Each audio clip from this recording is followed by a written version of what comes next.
우리 오늘 말씀 보겠습니다. 말씀은 신약 구약 성경입니다. 구약 성경 시편 119편입니다. 구약 성경 시편 119편 1절로 5절까지 있는 말씀을 함께 교독하여 살펴보겠습니다. 구약 성경 890페이지에 있는 시편 119편 1절로 5절까지 있는 말씀을 함께 교독하여 살펴보겠습니다. 이가 온전하여 여호와의 율법을 따라 행하는 자들은 복이 있으며 여호와의 증거들을 지키고 전심으로 여호와를 구하는 자들은 복이 있도다. 참으로 그들은 불의를 행하지 아니하고 주의 도를 행하는도다. 주께서 운영하사 주의 법도를 잘 지키게 하셨나이다. 함께 있습니다. 내 길을 굳게 정하사 주의 윤례를 지키게 하소서. 아멘. 잠시 기도합니다. 하나님 감사합니다. 오늘도 우리에게 주신 말씀을 아버지 기대하며 하나님 앞에 엎드립니다. 주여 하나님, 전하는 자의 귀과 듣는 자의 귀를 열어주셔서 하나님의 말씀이 말씀되게 들려지게 하시고 전하되게 하사 그 말씀이 우리 삶에 아버지 귀한 지표가 될 수 있도록 은혜 베풀어 주옵소서. 모든 것이 하나님의 은혜임을 고백드리오며 우리 주 예수 그리스도 이름으로 간절히 기도드립니다. 아멘. 할렐루야. 한 주간도 평안하셨습니까? 그런데 우리 성경을 보게 되면 언제나 성경은 이것을 가지고 우리에게 말씀하고 있습니다. 하나님의 말씀을 따라 행하는 자가 복이 있다라고 말씀하십니다. 그 대표적인 성경이 우리 구약의 신명기를 보면 우리 잘 알 수 있지 않습니까? 신명기를 보게 되면 하나님의 말씀을 따르는 자는 복이 있다라는 말씀으로 계속해서 우리에게 들려주고 있습니다. 그 외에 다른 성경들도 우리 다른 성경 모든 부분을 살펴보게 되면 이 말씀의 흐름이 계속해서 흐르고 있음을 우리에게 보여주고 있습니다. 오늘 본문을 우리가 읽었는데요. 오늘 본문 말씀도 하나님을 따라 살아가는 자, 하나님의 말씀을 지키는 자, 그들의 삶은 복되도다 라고 우리에게 지금 전하고 있습니다. 사랑하는 성도 여러분, 우리가 모든 인격을 다해서 하나님의 말씀을 지키고 행한다면 우리는 하나님의 은혜 가운데 복된 삶을 살게 될 것입니다. 여러분, 복된 삶을 누리는 방법들은 참 여러 가지로 우리 소개시켜 주는데 오늘 본문에서도 우리가 복된 삶을 살기 위해서는 어떻게 해야 된다는 것을 구체적으로 우리에게 설명해 주고 있습니다. 우리 1절부터 3절까지 있는 말씀을 다시 한번 천천히 다시 한번 우리 합독하도록 하겠습니다. 행위가 온전하여 여호와의 율법을 따라 행하는 자는 복이 있으며 여호와의 증거들을 지키고 전심으로 여호와를 구하는 자는 복이 있도다. 참으로 그들은 불의를 행하지 아니하고 주의 도를 행하는도다 라고 말씀하고 있습니다. 오늘 본문 말씀에 보게 되면 너희가 이렇게 하면 복이 있다라고 말씀하고 계시는데 그것을 좀 구체적으로 우리에게 보여주는데 첫 번째 말씀을 뭐라고 하죠? 1절 말씀에 보면 행위가 깨끗하고 온전하고 이렇게 말씀하고 있습니다. 그러면서 뭐라고 얘기합니까? 주의 법대로 사는 사람이라고 말하고 있습니다. 여러분, 행위가 깨끗하면서도 주의 법대로 따르지 않는 사람도 있습니다. 또 행위가 깨끗하지 않으면서 주의 법을 따른다고 말하는 사람들도 있습니다. 여러분, 어느 한쪽으로 치우치면 안 되고요. 오늘 시편은 이렇게 분명히 말씀하고 있습니다. 너희 삶도 깨끗해야 되고 그 깨끗한 가운데 하나님의 말씀도 따라야 된다는 것을 말씀하고 있습니다. 그렇게 되면 어떻다고요? 복된 삶을 살게 된다라고 말씀하시죠. 사실 여러분, 사람들이 가끔 가다가 우리의 말씀을 들으면서도 그 말씀대로 따르지 아니하고 내 의로 살아가면서 사는 사람들이 참 많이 있습니다. 그러면서 나는 깨끗하고 정직하다고 말합니다. 근데 사실 우리가 성경을 쭉 보게 되면 이 땅에 의인이 있습니까? 분명히 없다라고 말하고 있습니다. 그러면 우리 자신들 스스로가 그것을 인정할 수밖에 없는 그런 말씀이 있지요. 그래서 여러분, 오늘 첫 번째로 우리가 말씀하시는 것은 우리가 먼저 깨끗해야 된다고 말씀하십니다. 그러면서 우리 스스로가 그것을 다 지킬 수 없기에 우리는 어떻게 된다고요? 주의 법도를 따라야 된다고 말씀하고 있습니다. 왜 주의 법도를 따라야 될까요? 그 말씀이 우리를 복되게 하기 때문에 그렇다고 말씀하고 있습니다. 사랑하는 성도 여러분, 우리가 주님을 믿으면서 우리 삶이 복잡해지면 안 되는 거예요. 우리 삶이 세상 사람과 구별되지 못하면 안 되는 것이지요. 여러분, 그렇게 깨끗하게 살기 위해서는, 온전한 삶을 살기 위해서는 우리는 어떻게 해야 됩니까? 하나님의 말씀을 중심으로 살아야 된다는 것을 말씀하고 있습니다. 그러면서 여러분, 그렇게 살 때에 우리는 복된 삶을 살 수 있다라고 성경 우리 시편 119편은 처음으로 우리에게 선포하고 시작된다는 것을 보게 됩니다. 사랑하는 성도 여러분, 하나님께서 계시해 주신 이 말씀으로 내 삶을 정화시키면서 또 우리의 삶을 깨끗하게 그 말씀대로 살아가게 된다면 정말로 우리가 온전한 삶, 복된 삶을 살 수 있게 됩니다. 우리는 스스로가 우리를 깨끗하게 해야 됩니다. 여러분, 우리 구약에 보게 되면 하나님께서 성소를 만들라고 하셨지 않습니까? 근데 그 성소 안에 8가지의 기구가 있습니다. 그 성막에 8가지의 기구가 있는데 성소 앞에 그 기구들을 놓고 이제 정리를 하고 깨끗하게 한 다음에 이제 성소로 들어가는데, 제사장들이 들어가는데, 여러분, 이 제사장들이 뭐 하는 사람이죠? 구약 시대에 사람들이 자신의 죄를 사해달라고 재물을 갖고 오지 않습니까? 그럼 그 재물을 제사장들이 잡으면서 그 죄를 그쪽에 재물을 전가시키고 네가 깨끗하면 나았다라고 선포하는 일들을 제사장들이 하지 않습니까? 그럴 때 여러분, 제사장들의 손과 발에는 뭐가 많이 묻을까요? 하여튼 뭐 이물질들이 많이 묻지 않겠습니까? 손에도 묻고 발에도 묻지 않겠습니까? 그것을 깨끗하게 해서 여러분, 성막의 기구에는 물두멍이라고 하는 것이 있습니다. 이 물두멍에 행하는 그 역할이 뭐냐면 거기에 물을 가득 채웁니다. 그래서 여러분, 그 성소에 들어가기 전에 성막에서 그런 모든 것들을 다 작업을 한 다음에 거기 물두멍에 있는 그 물을 가지고 정결케 하는 씻는 일들을 감당하게 되지요. 그래서 여러분, 제사장들이 재물을 잡은 다음에 그 물두멍에 있는 그 물을 가지고 손과 발을 씻게 되지요. 그래서 깨끗하게 한다는 것을 말씀을 드릴 수가 있습니다. 근데 여러분, 우리가 성경을 보게 되면 성막에 있는 그 기구들은 다 치수가 기록되어져 있습니다. 하나님이 이런 매치에 어떻게 만들어라고 말씀하셨는데 이 물두멍은 치수를 정하지 않으셨어요. 하나님께서 모세에게 말씀하실 때 물두멍을 만들라고 하셨지만 그 물두멍에 대한 치수가 얼마큼 해야 된다는 것을 말씀하지 않으셨어요. 그 말은 이유가 무엇일까요? 계속해서 깨끗하게 해야 될 일들이 있어야 되기 때문에 그렇다는 것이죠. 그래서 여러분, 이 물두멍 안에는 항상 물이 가득해야 돼요. 떨어지면 안 돼요. 그래서 떨어지면 되면 다시 채워놔야 되는데, 사실 이 말의 의미가 무슨 의미냐면 우리가 세상 삶을 살 때에 우리도 때로는 하나님을 믿고 있지만 우리의 손과 발이, 마음의 심령의 손과 발이 더러질 때가 있지 않습니까? 죄를 묻을 때가 있지 않습니까? 근데 여러분, 주님은 우리의 물두멍 같은 분이시기 때문에 주님께 가까이 가게 되면 주님의 보혈의 피로, 하나님의 말씀의 사랑으로 우리를 깨끗게 하실 수 있다는 것이죠. 근데 그 물두멍은 물이 줄어들지 않는 정말 넘치는 그런 은혜의 물두멍이라고 말씀드릴 수가 있습니다. 그렇기 때문에 우리 삶 가운데 우리가 살면서 죄를 범할 수 있습니다. 때로는 우리 삶 가운데 하나님 앞에 때로는 낙심한 부분을 보일 수가 있습니다. 예기치 못한 또 계획된 여러 가지 일들도 우리가 행할 때도 있습니다. 그런 죄들이 우리 삶 가운데 우리 몸을 더럽힐 때에 그럼에도 불구하고 낙심하지 말고 하나님께 나아가고 주의 이름으로 나아가고 제 말씀 앞에 나아가게 된다면 그 말씀이 우리를 깨끗게 할 수 있다는 것이죠. 이 물두멍이 그 역할을 감당하는데 오늘 본문 말씀을 보시기 바랍니다. 1절 말씀 다시 한번 보시면 행위가 깨끗한 사람과 주의 법들을 사는 사람에게는 복이 있다고 말씀하시지 않습니까?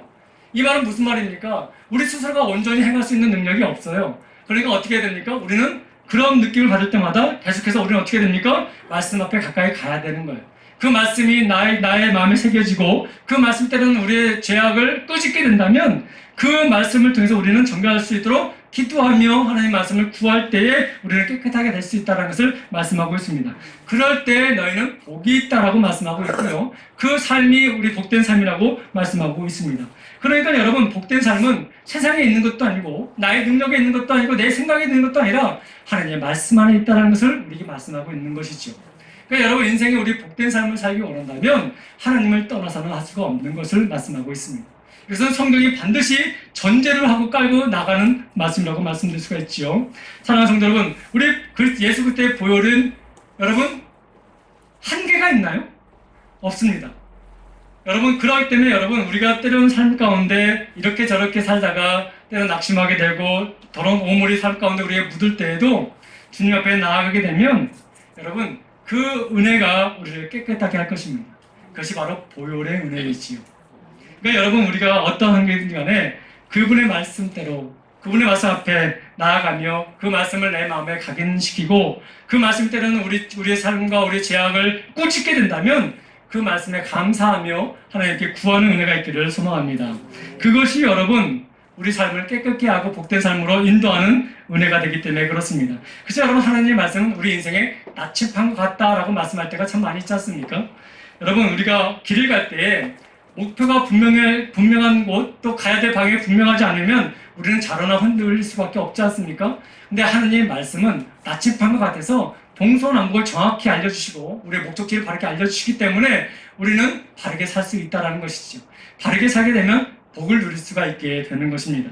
사랑하는 성도 여러분, 그래서 여러분 우리가 하나님 말씀을 듣게 되면 듣는 것을 끝날 것이 아니라 계속해서 제가 몇 주간 걸쳐서 하나님의 말씀을 바르게 나 삶 가운데 고백되어져야 된다는 말씀을 하고 있지 않습니까? 그 말씀대로 행해야 된다는 것을 전제로 말씀드리는 것이죠.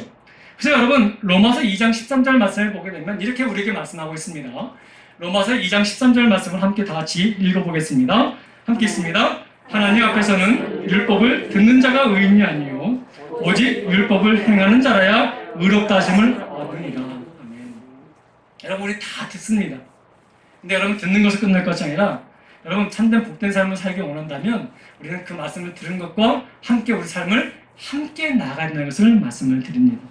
사랑하는 성도 여러분, 여호와의 말씀을 행하고 그 행하는 그 가운데 하나님을 바라보고 나아가게 된다면 우리는 진정 복된 삶을 살게 되는 것입니다.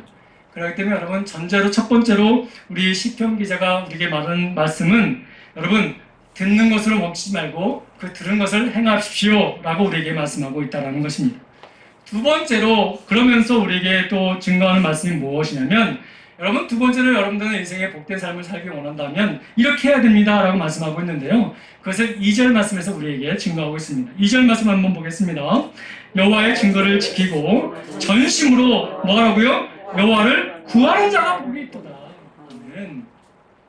이제 너희가 여러분들이 여호와의 말씀을 들었고 행한다면 그 행할 때 때로는 우리가 그 행함에 있어서 때로는 우리가 그 결단을 이기지 못할 때가 있지 않습니까? 무너질 때가 있다는 거예요. 그러면 여러분 우리가 어떻게 해야 됩니까? 나는 안 되는구나 자자는 것이 아니라 어떻게 하라고요? 여호와를 구하라고 말씀하십니다. 왜 구하라고 하셨을까요? 여러분 우리는 연약한 것을 우리는 주님 아시지 않습니까? 근데 그 연약함을 이길 수 있도록 도와주시는 분이 우리 하나님이시라는 것이에요. 그래서 여러분 우리가 하나님을 구할 때에 우리는 진정한 복을 누리게 된다는 것을 또한 강조하고 있다고 말씀드릴 수가 있습니다. 우리의 삶은 하나님을 구하는 삶이 될 때에 진정한 우리의 복된 삶이 될 수 있게 되는 것입니다. 우리는 적극적으로 우리 하나님을 찾아야 합니다. 하나님의 말씀을 적극적으로 듣고 그 말씀을 때로는 연구하고 때로는 묵상하며 배워나가면서 그 말씀을 실천할 수 있도록 우리는 끝까지 노력해야 합니다. 여러분 우리가 그것이 하나님을 찾는 방법이라고 말씀드릴 수가 있습니다. 여러분들 제가 얘기 하나 한번 해드릴까요? 저희 집사람과 제가 대학원에서 만나면서 이제 이렇게 삶을 살고 있는데 처음에 만나다 보니까 잘 서로가 모르지 않습니까? 여러분들도 여러분의 그 배우자를 처음 만날 때 다 알고 만나나요? 모르잖아요. 이 사람이 뭘 좋아하는지, 이 사람의 성향이 어떤지 몰라요.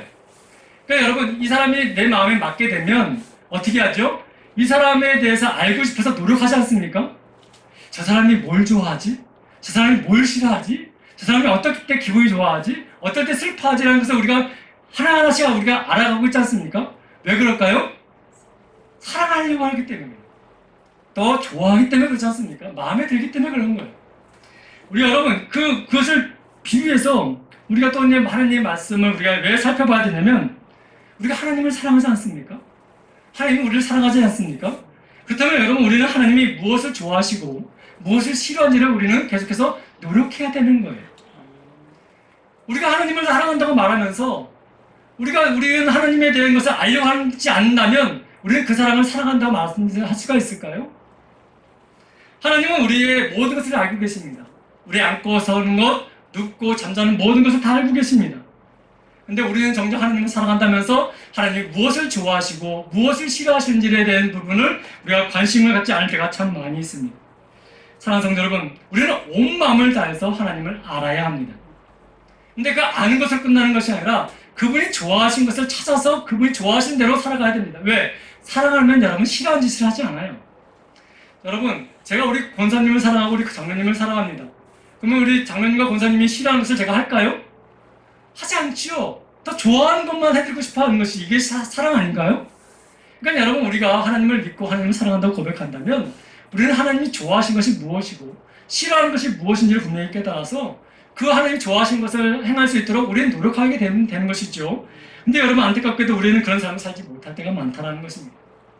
사랑하는 성도 여러분, 하나님의 복된 삶을 살기 원한다면, 하나님이 주신 복으로 살기를 원하신다면 하나님이 기뻐하시고 온전한 뜻이 무엇인지 우리가 분별할 수 있는 그 뜻을 우리가 발견할 수 있도록 노력해야 됩니다. 하나님의 말씀대로 순종할 수 있도록 노력해야 한다는 것을 말씀을 드립니다. 반드시 그렇게 해야 됩니다. 그렇기 때문에 여러분 우리는 하나님을 알기를 소망하며 또 하나님의 뜻이 무엇인지 사모하고 그 뜻대로 살기를 노력하는 그런 모습이 우리에게 있어야 한다는 것을 말씀을 드리겠습니다. 이것이 하나님을 구한다라는 뜻으로 말씀드릴 수 있는 것이지요. 여러분 요한일서 1장 6절 말씀 한번 볼까요? 요한일서 6장 말씀, 1장 6절 말씀 한번 함께 다 같이 읽겠습니다. 함께 있습니다. 만일 우리가 하나님과 사귐이 있다 하고 어둠에 행하면 거짓말을 하고 진리를 행하지 아니하는거니와. 아멘. 여러분 어둠에 행한다 이 말은 무슨 말입니까? 오늘 1절 말씀에 보게 되면 행위가 온전하다라는 말을 왜 반대되는 말이에요. 자, 우리는 늘 하나님과 사귄다고 말합니다. 근데 여러분 오늘 요한일서 보게 되면 뭐라고 말합니까? 그렇게 말하면서 삶은 어둠을 행하고, 그러면 여러분 우리가 뭐 한다는 거예요? 하나님을 사랑한다는 말이 참된 말이 아니라 뭐라고 말씀하고 있죠? 거짓말하는 거라고 말씀하고 있습니다. 하나님은 거짓말을 싫어하시는 분이잖아요. 하나님은 어둠을 싫어하시는 분이에요. 여러분 어둠이라는 것이 어떤 것을 말합니까? 죄가 가득한 것을 말하고 있지 않습니까? 사랑하는 성도 여러분, 하나님께서는 우리가 빛 가운데 거하기를 좋아하십니다. 여러분 하나님께서는 우리가 정직하게 행하기를 원하십니다. 우리가 하나님을 사랑한다면, 우리 하나님 간절히 찾기 원한다면 우리 마음이 하나님의 뜻 가운데 기쁨이 될 수 있도록 그렇게 삶을 우리가 새롭게 정리하고 나가는 그런 결단이 필요하다는 것입니다. 그렇기 때문에 어떻게 삶을 살게 된다고요? 복된 삶을 살게 하도록 하나님께서 허락하신다고 말씀하고 있다는 것입니다. 여러분 우리 모두가 하나님 기뻐하시고 온전한 뜻이 무엇인지 분별하며 그 뜻대로 살아가는 저와 여러분들 되길 소망합니다. 여러분 한 가지 더 말씀드리겠습니다. 세 번째로 복된 삶을 살기 위해서 오늘 본문 말씀을 보게 되면 3절에 이렇게 말합니다. 3절 한번 읽어볼까요? 참으로 그들은 불의를 행하지 아니하고 주의 도를 행하는도다. 아멘. 이 말을 다시 한번 풀어드리면 무슨 말이냐면 죄악을 행하지 않고 하나님께서 가르쳐주신 도를 따라 행하는 자가 복이 있다는 것입니다. 다시 말씀드리면 하나님께서 우리를 택하신 뜻대로 행하는 것이 복되다는 것입니다.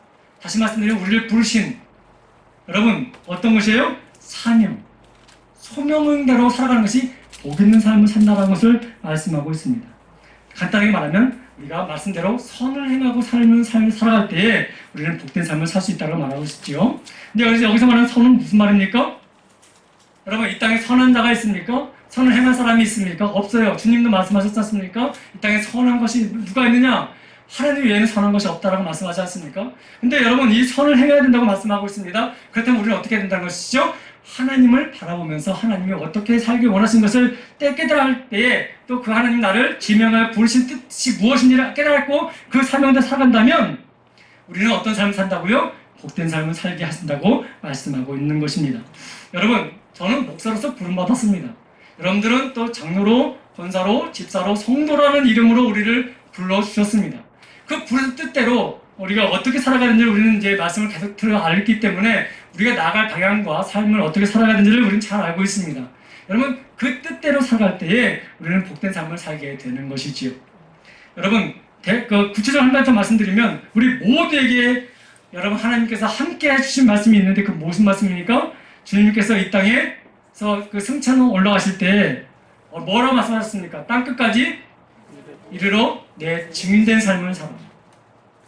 이것이 여러분 우리가 부름받은 삶의 목적인 것입니다. 그러니까 여러분 우리가 어떤 위치에선지 어떤 그 직분을든지 간에 우리는 주님의 증인된 삶을 살게 된다면 그것이 하나님께서 원하시는 참된 선의 삶이라면 우리는 그렇게 살게 될 때에 하나님께서 우리에게 능력을 주실 것이고 그 능력 가운데 우리는 복된 삶을 살게 된다는 것을 오늘 성경은 강조하고 있다는 것이지요. 사랑하는 성도 여러분, 그래서 여러분 시편 기자는 이게 우리 4절 말씀에는 이렇게 말합니다. 우리가 연약합니다 하나님. 그래도 우리는 연약합니다. 어떻게 됩니까? 그렇게 기도를 드리기 시작하는데 그때 하나님께서 어떻게 우리에게 그 시기를 힘을 주셨다고요? 주께서 명령하사 주의 복들을 잘 지키게 하셨나이다 라고 말하고 있어요. 여러분 명령은 무슨 의미죠? 이게 협조가 아니에요. 여러분 하나님의 야, 내가 좀 힘이 딸리는데 너 힘을 좀 빌려줄 수 있겠니? 이런 협조를 아니에요. 요청이 아니에요. 명령이에요. 명령은 뭐예요? 강제성이 있다라는 것이죠. 너 이렇게 안 하면 안 돼! 라는 강제성을 주시는 것이죠. 그 강제성의 말씀을 통해서 나는 비록 연약하지만 그 명령으로 인해서 내가 이 말씀을 지키게 하셨습니다. 라고 말씀하고 있는 거예요. 여러분, 우리가 말씀을 듣고 말씀대로 살아갈 때 때로는 우리 마음에 흔들릴 때가 있지 않습니까? 고민될 때가 있지 않습니까? 근데 여러분, 그것을 우리가 이게 지금까지 올 수 있었던 이유가 무엇입니까? 하나님의 말씀이 내 마음에 명령처럼 들리기 때문에 그런 거예요. 그래, 안 되지! 라고 결정할 수 있었던 이유가 무엇이에요? 하나님의 말씀이 명령이었기 때문에 그렇다는 것이지. 시편 기자는 그래서 이렇게 말하는 것이죠. 하나님의 말씀이 명령처럼 내게 왔기 때문에 내가 그 말씀을 지키게 될 수 있었습니다. 라고 말씀하고 있는 것이죠. 우리는 다 연약합니다. 그러니까 순간순간 우리가 때로는 결단에서도 중간중간에 어려움이 계속 진행되게 되다 보면 흔들릴 수밖에 없고 포기할 수밖에 없는 인생이지요. 근데 이것을 우리는 자꾸 합리화시킵니다. 나는 연약하기 때문에. 근데 여러분, 그 연약함을 하나님께 구하면 하나님이 이길 수 있는 힘을 주신다는 거예요. 그리고 명령으로 우리의 능력을 우리 말씀을 주셨다는 것이죠. 여러분, 그렇게 순종하고 나아가게 되면 힘든 가운데서 주의 말씀대로 명령 쫓아 나아가게 되고 순종하게 나아가게 된다면 여러분, 우리는 복된 삶을 살 수 있게 된다는 것을 말씀을 드리게 됩니다. 여러분, 사무엘은 우리에게 뭐라고 말씀하십니까? 순종이 제사보다 낫다라고 말씀하고 있지 않습니까? 너의 의지대로 너의 결단대로 하는 것이 아니라 그것이 옳다 생각할지라도 하나님의 말씀대로 하나님 뜻인 주신 은혜대로 나 명령대로 순종하고 나아간다면 너의 삶은 복될 것이다 라고 우리에게 말씀하고 있는 것이죠. 사랑하는 성도 여러분, 우리가 하나님의 말씀 앞에 순종하고 나갈 때 다시 한번 말씀드립니다. 우리 삶은 온전해질 수 있고 온전한 삶은 복된 삶이 될 수가 있게 됩니다. 그러나 우리 속에는 죄성이 있기 때문에 순간순간 하나님의 말씀을 거부하려고 할 경우가 있습니다. 그래서 우리는 뭘 해야 되냐면 훈련을 받아야 됩니다. 여러분, 거듭된 훈련으로 자신을 거듭나게 해야 되고 이기게 해야 됩니다. 그것이 여러분 훈련이라고 말을 딱 듣게 되면 가장 먼저 떠오르는 집단이 누구죠? 군인들이에요. 군인들. 처음부터 이 사람들이 군인으로서의 삶을 사는 것이 아니에요. 민간에서 그냥 자기 마음대로 살다가 군대에 들어가서 바로 군인으로서의 그 역할을 감당하는 것이 아니라 훈련을 받게 됩니다. 군인으로 만들어지게 됐지요. 저희 지금 뭐 4주밖에 안 한다고 하지만 저희 때만 해도 5, 6주를 훈련소에서 훈련을 받게 됩니다. 한 주, 근데 제가 논산훈련병이었었는데 2주마다 신병들이 들어와요. 2주마다. 그럼 우리가 이제 신병 훈련 받게 되다 보면 걸음걸이만 봐도 쟤네들이 1주 차인지 2주 차인지 3주 차인지 알 수가 있어요. 근데 여러분, 마지막 주간 되면 진짜 군인들의 모습이 나타나게 됩니다. 그 모습을 가지고 처음에 들어온 신병들을 보게 되면, 훈련병들을 보게 되면 쟤네들은 당나라다 당나라 이렇게 자랑할 때가 있지요. 여러분, 우리의 신앙도 마찬가지예요. 처음에는 마음대로 하려고 하지만 훈련 때는 넘어지게 되고 그것을 하려고 하는 능력이 우리에게 없다는 것을 느끼면서 포기할 때가 참 많이 있어요. 근데 여러분, 포기하면 됩니까? 안 됩니까? 안 돼요, 여러분. 그래서 우리에게 필요한 것이 무엇이냐면 훈련이 필요하다는 것이에요. 끊임없이 우리는 훈련해야 됩니다. 훈련을 한다는 의미가 무엇입니까? 나는 아직 완성되지 못했다는 의미가 담겨져 있지 않습니까? 여러분, 그렇기 때문에 우리는 매 순간순간마다 주님이 원하시는 그날까지 우리는 계속 훈련되어져 가야 되는 삶을 살고 있다는 것입니다. 그래서 다시 말씀드리면 성화되어져 간다라고 말씀드릴 수가 있는데요. 여러분, 끊임없이 우리는 그래서 우리 말씀 앞에 가까이 가야 되는 거예요.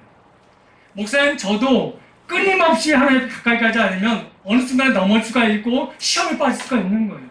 직분이 나를 지키는 것이 아닙니다. 하나님의 말씀이 나를 지키는 것이지요.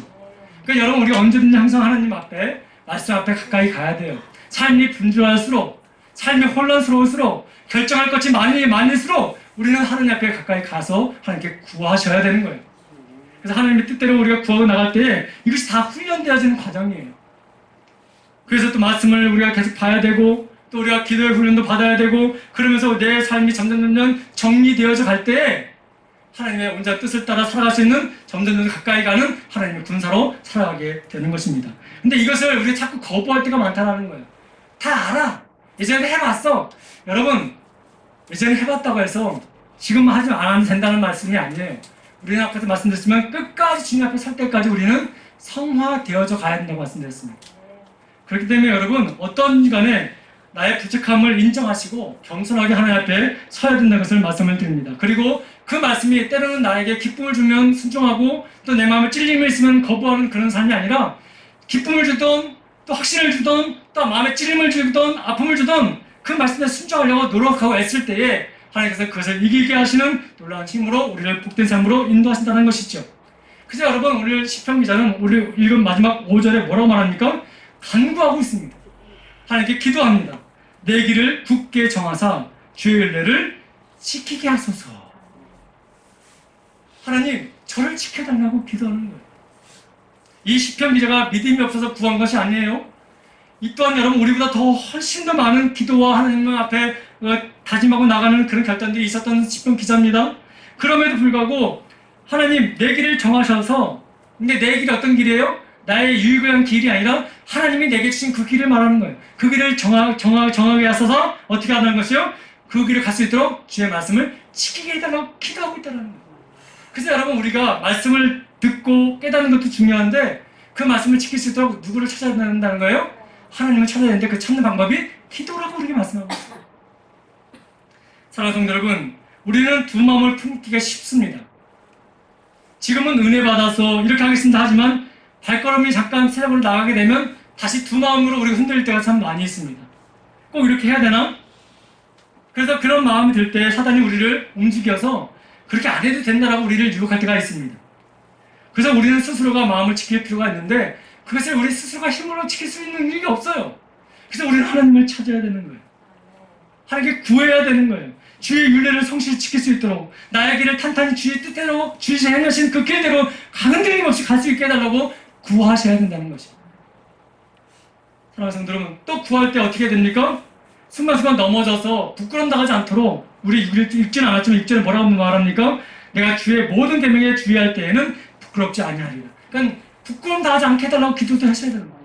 하나님 내가 이렇게 결단해서 나갈 때 중간에 흔들려서 세상 사람들이 거봐 제 사람은 안 되라고 말하는, 그래서 하나님을 믿으면 안 되라고 말하는 그런 부끄러운 말들을 듣지 않게 해달라고, 또 내 삶이 그런 것을 포기하는 부끄러운 삶을 살지 않게 해달라고 구하는 그런 기도가 있어야 한다는 것이지. 또한 여러분, 또 오늘 읽지 않았지만 7절에 뭐라고 말합니까? 그렇게 구하면서 구하는 것이 끝나지 말고 하나님께 뭐 하라고요? 내가 주의 의로운 판단을 베풀 때에는 정직한 마음으로 주께 감사하리라. 감사를 함께 기도하라는 거예요. 하나님, 제가 비록 이렇게 구하지 못했지만, 이렇게 행하지 못했지만 내가 이렇게 하길 원합니다. 이 결단을 주시는 것에 감사나이다. 항상 하나님께는 감사의 기도가 함께 포함되어 있어야 돼요. 그러고 난 다음에 그것이 끝난 것이 아니라 그 다음에 다시 한번 우리의 결단이 다시 하나님께 서야 되지 않겠습니까? 그래서 8절 말씀에 뭐라고 말합니까? 내가 주의 윤례를 지키오리니 결단하는 것이에요. 다시 결단하는 거예요. 여러분, 하나님께 구하고 하나님을 찾고 하나님께 구하다 보니까 다시 내 마음에 흔들렸던 것이 다시 하나님이 기뻐하신 것을 지키겠다고 결단할 수 있는 능력을 우리에게 다시 주시는 거예요. 그러면서 나가는 거예요. 이것이 그리스도의 삶이라고 말씀드릴 수가 있는 것입니다. 사랑하는 성도 여러분, 이 다짐 기도도 함께 우리에게 필요하지요. 이제 말씀을 정리합니다. 주님의 법대로 살아가는 삶이 복된 삶입니다. 여러분 믿으십니까?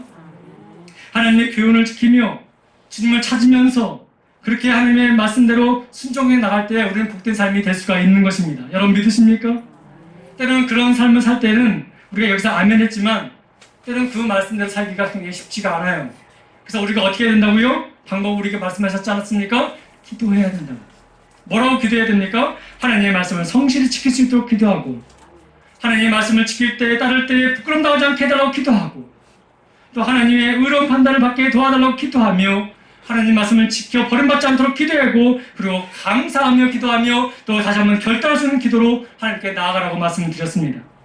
그렇게 된다면 하나님의 놀라운 은혜의 손길이 우리 삶을 인도하는 복된 큰 능력의 손길이 될 줄 믿습니다. 이것이 복된 삶을 살아가는 귀한 그 진리라고 말씀드릴 수가 있습니다. 이 한 주간도 주님을 따라 주님과 함께 동행하고 주님께 기도하며 주님의 뜻을 구하는 삶을 살아가는 우리 모든 성도들 다 되길 간절히 소망합니다. 기도하겠습니다. 참 좋으신 아버지 하나님 감사합니다. 우리는 모두가 복된 삶을 원합니다. 근데 여러분, 그러나 하나님, 이 복된 삶은 우리가 개념적으로는 알고 있지만 어떻게 해야 진정한 복된 삶을 살아가는지 때는 많이 흔들릴 때가 있습니다.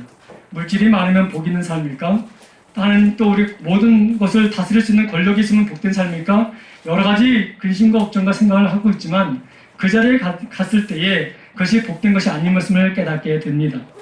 진정한 복은 하나님 앞에 있음을 깨닫사오니 하나님 주신 말씀을 거룩하고 순결하고 지킬 수 있도록 하나님 우리에게 능력과 힘과 결단의 은혜를 주시옵시고 또 그것을 주신 하나님께 감사하며 우리의 마음을 다시 한번 점검하며 우리 삶을 다시 한번 돌이킬 수 있는 은혜가 있게 하여 주옵소서. 우리 예담교회에 있는 모든 지체들이 하나님의 말씀을 따라 복된 삶을 살아가는 진정한 복 있는 자들이 다 되게 하여 주셔서 이 땅에 참된 하나님의 영광을 나타내는 우리 귀한 성도들 다 되게 하여 주옵소서. 감사드리며 예수님의 이름으로 간절히 기도드립니다. 아멘.